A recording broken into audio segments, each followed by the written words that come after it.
Welcome to this tutorial on Calculus 2. Today, we are diving into one of the most interesting applications of polar integration, finding the area between two polar curves. If you already know how to find the area of a single sector, you are halfway there.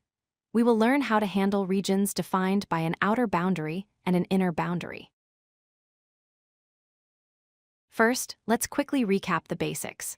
When we work in polar coordinates, area is not defined by rectangles like in Cartesian coordinates. Instead, we sum up infinitely many thin wedges or sectors.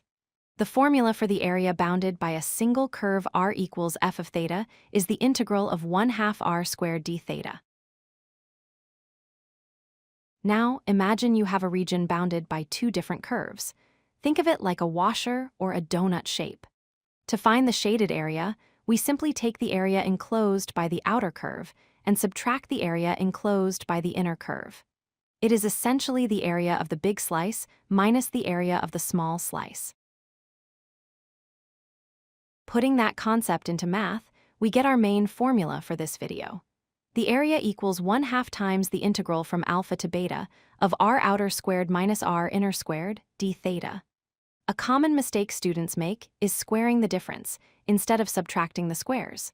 Remember to square each radius individually first. How do you know which function is the outer radius and which is the inner? Visualize a ray shooting out from the origin. As the ray travels outward, the first curve it hits is your inner radius. The second curve it hits, the one further away, is your outer radius. This determines what you subtract from what. Next, we need the limits of integration, alpha and beta. These are usually the angles where the two curves intersect.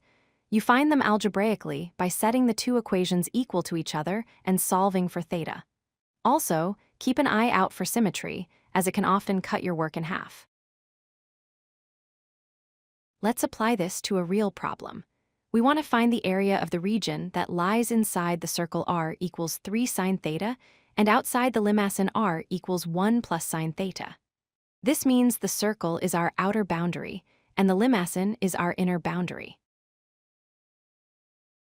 Here is what the graph looks like. The blue circle is the outer curve. The red limaçon is the inner curve. We are looking for the area of the green shaded region trapped between them.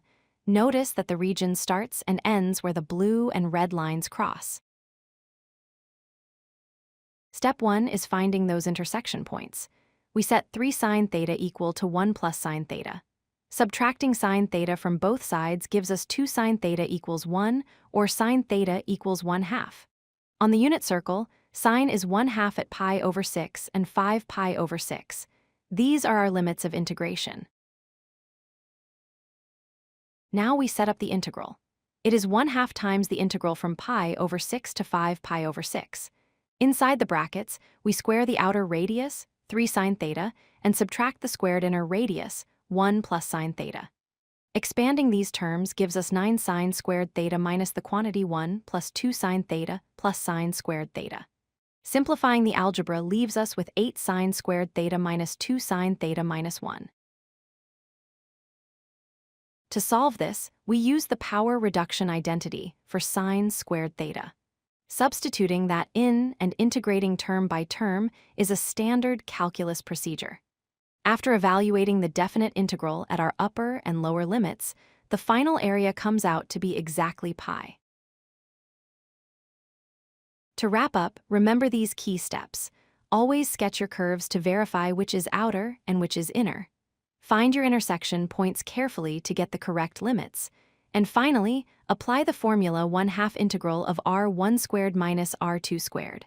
Thanks for watching. If you like this video, hit that like button and don't forget to subscribe. Visit codelucky.com for more such useful content.